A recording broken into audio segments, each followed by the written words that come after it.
Hi guys, this is Satif from admin.com. In this video, we'll show you how to install an update using the release connected program.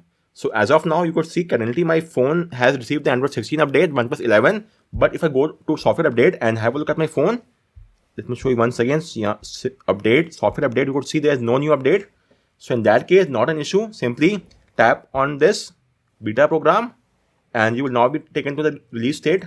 Let me show you the release connected program shortly, and it's now over here checking and new version is available. Tap on new version or view details and you will now get the new update. As you could see, let me take a screenshot first, and now you've got the Android 16 update. Just tap on download and install and take a backup as well to be on safer side, and that is it. You will now be in the Android 16 update shortly. So guys, the download is now complete, and as you could see, it's being installed onto our phone, and this will take a few more minutes. So let's wait for that to complete.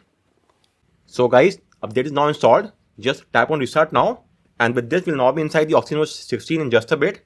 And that is it. We are now inside the OxygenOS 16 build.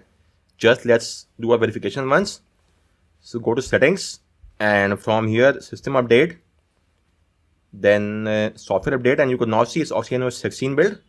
So it's quite simple. You just have to tap on the beta program. From there, tap on new version available, discard, and you will now get a new update. Tap on install, and that is it. Do a restart after that, and we are now inside the Android 16 build. So guys, if you have any query, put it in the comment section, and thank you for watching the video.